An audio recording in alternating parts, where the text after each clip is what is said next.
Well, a new report out this morning, not yet confirmed by Fox News, but our correspondents are working on it, says that China has now sent a team of medical experts over to North Korea to take a look at Kim Jong Un. This comes as the North Korean leader's health remains unclear. For more insight, we're joined now by Bruce Klingner. He's a senior research fellow for Northeast Asia over at the Heritage Foundation. Bruce, thanks for joining us. Thanks. We're seeing everything now bubbling up in terms of foreign reporting from Kim Jong Un is totally fine, recovered well from his surgery in mid-April, to he's actually in a vegetative state now, verging on death. Based on what is known publicly and based on what you know about the regime, what's your best guess as to where he actually is? Well, quite simply, we don't know. As you point out, we've had rumors, everything from he's dead, he's brain dead, then U.S. intelligence saying that he was seen walking around the port city of Wonsan several days ago, and that he may have evacuated himself to the Wonsan simply to avoid being infected by COVID. The Chinese medical team may be there to deal with COVID, or if Kim has COVID, or others around him. So we've had initial reports which were downplayed by U.S., South Korean, and Chinese officials, but then we've seen this recent spate of rumors, and we really don't know what's going on there.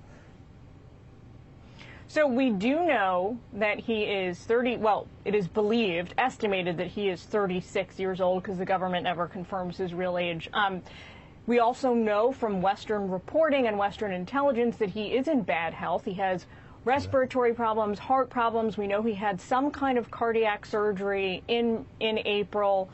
Tell us why at this moment, right, the North Korean leader being in bad health, potentially even passing, is something that the U.S. should care about, that should grip our national attention amid this coronavirus pandemic. Seems like there's a whole lot of other things to worry about. Right. Well, as was the case when his father passed away, there's no formal succession plan in the North Korean Constitution. We don't know if they have something behind the scenes. So right now, all of us are speculating who the next leader might be. There's not an obvious choice, as when his father died and Kim Jong Un had been groomed for about 3 years and anointed as the next leader. We're speculating that his sister may be the next leader. Up until a few years ago, everyone would have thought that a strict Confucian Korean culture wouldn't allow a woman leader. But in the last couple of years, she's gained power, she's gained authority, and we've seen her coming out of the shadows, really, in the last couple of years. There's an uncle of Kim Jong Un, but he's been really exiled for about 3 decades in Eastern Europe, serving as ambassador to different countries, but he recently came back. So there's always concern when you have a nuclear weapon state, if you don't know who the next leader is.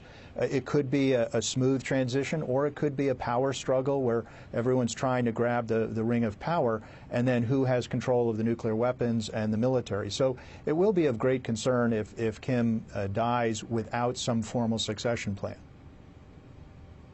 Are you worried about state collapse? Fox News spoke to administration officials earlier in the week who said, worst case scenario that accompanies a Kim Jong Un death is state collapse, and we see huge numbers of people starving, facing starvation. We see North Koreans fleeing North Korea, crying across the Chinese border, creating a refugee crisis.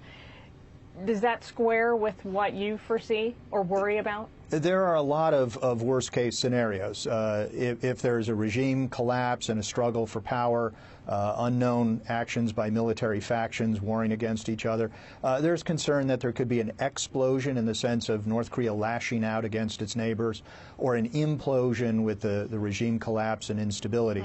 That said, we were equally concerned during the 2 previous successions of the father and the grandfather when they passed away, and the system worked. There was a maintaining of stability. So I think it's more likely the regime will maintain itself.